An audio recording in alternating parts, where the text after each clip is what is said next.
Welcome to Creatively Exposed, a conversation for creatives, introverts, sapiosexuals, and all of the people entertained and who love us.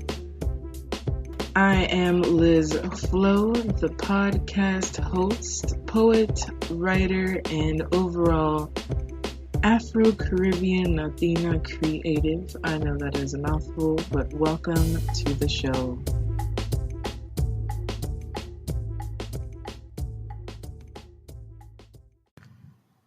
Welcome back to another show. I appreciate you still rocking with me for this month and some change. There's been some spicy subjects lately, and I wanted to discuss all the ways that we can create, all the places that they come from.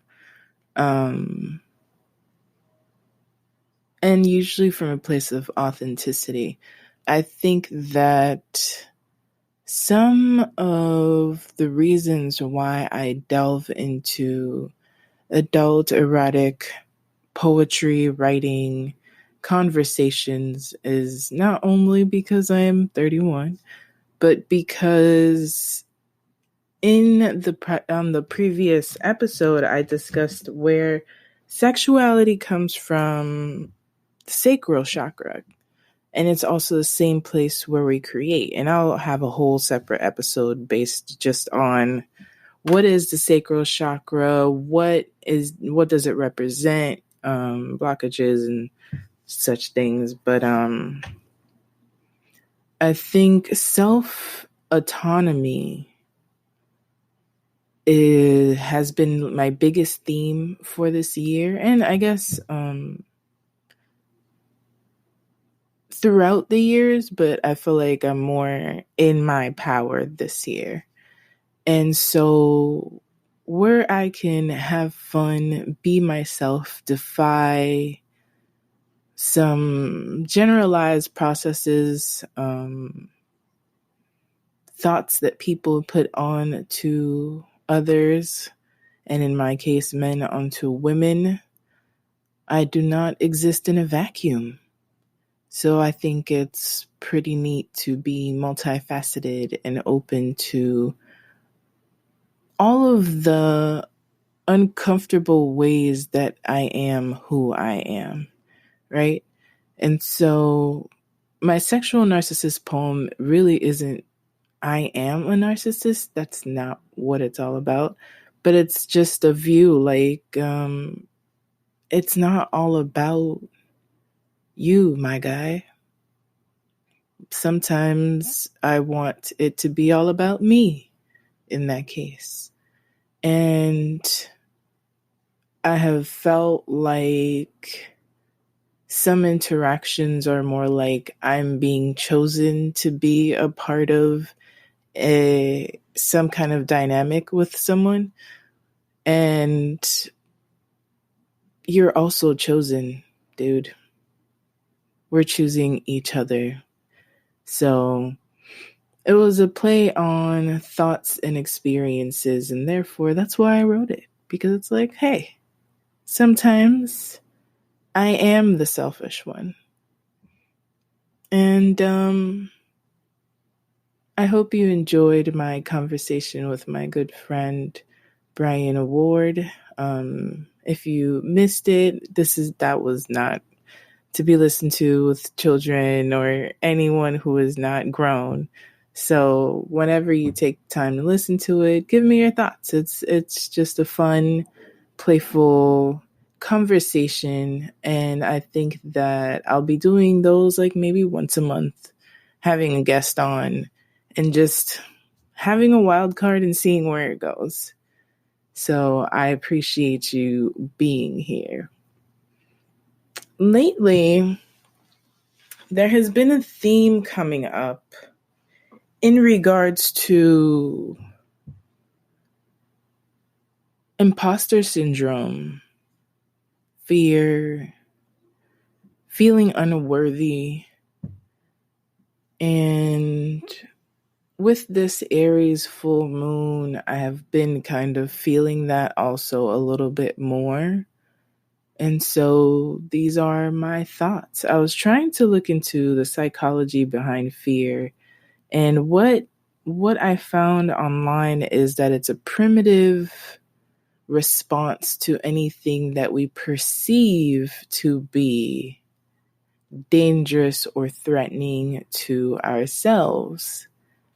And I think that imposter syndrome, or the fear of being caught like you're not supposed to be where you are, and I can say in any setting, but most specifically in settings where you'll find success. So work, creative projects, etc. We hear a lot within our minds, and I've heard from others, what if I fall? And there is a quote that I'm sure most of us have seen around from a young poet where it's, what if you fly? And I think that a lot of our fear and imposter syndrome comes from creating this like end all apocalyptic thought process of everything's going to explode and go to hell. And we will be found out that we really didn't know what we were doing. And it's BS. It's untrue. During the Aries full moon, the biggest theme, it's today actually, the 13th of October. So by the time you hear this, it'll be over. But I think just go with this, this thought, this discovery of self, of thinking, where can I show up more as myself? Because Aries is the big, like, I am is the wording of that zodiac sign. So, what are you? And what do you want to be more of? And how can you get there? What's holding you back? And I think a lot of what holds us back is fear. And in my mind, when I was reading the article about the psychology behind fear, it's all I kept seeing is survival and primitive. And a lot of our fears are based on previous experiences. I know most of my fear is emotional response to fear and feelings of unworthiness. And it can be learned behavior. It can be recorded behavior in your body. So there needs to be a reprogramming of sorts, because negative energy is just so loud. It's so, so loud. Whoever's voice that we have taken on as our own in our brains that criticizes us to the point where we feel small, those aren't ours. I was telling my friend that because I've been thinking about this as I do inner child work. I'm like, those I wasn't born with that critical voice in my mind. It could be a combination of society, parenthood, growing up, maybe some bullying that you've encountered, or even like a cause and effect that as kids we put on ourselves, but wasn't ever really true to begin with. You know, as woman, as Black, Latina, Haitian child, there's a bar of excellence that was needed and required in the household. And at times it translates into my life to the point where I don't finish what I'm working on. I paralyze myself into not creating because it just has to be a certain way, and I don't know if it'll come out that certain way.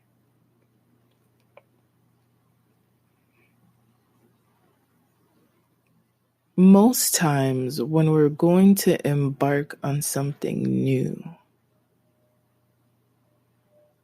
we're afraid. And recently, there is an opportunity coming my way that I'm like, this is bigger than I could have imagined. Will I be able to do this? Will I be chosen to do this? Do I know enough? Am I smart enough? Is my hair too bright? Will I be accepted in this corporate setting? And, sometimes I think as people, I wonder, do I fit into this space? Do I deserve to be in this space? But then let's look at the facts, When you have studied, when you have years of experience, when you have actually put in the work relentlessly to be somewhere, why wouldn't you deserve to be there? Who do you have to prove yourself to? What if I fall? What is the other option? Maybe you'll actually fly. Am I going to do something? Am I not going to do something because it might turn into a hot mess that I have to figure out and fix? That's not living. So sometimes I can paralyze myself, but I've learned that when I am afraid, anxious about this next step that I'm going to do, it's because I've been surviving for so long, as in meeting my basic needs, that when abundance comes from universe, God, whoever, however, whatever you believe in, it's so much bigger than this self, so much bigger than what I could have thought of, what I could have envisioned, that I'm like, how am I going to control this outcome? And the one thing that I'm still learning is that I am on the universe's time and agenda. Like, the things that I receive, I've already been equipped for. No one grows or expands through doing the same limited thing over and over. It's close to insanity. Because insanity is to do the same thing over and over and expect a different result. So, how can I thrive or grow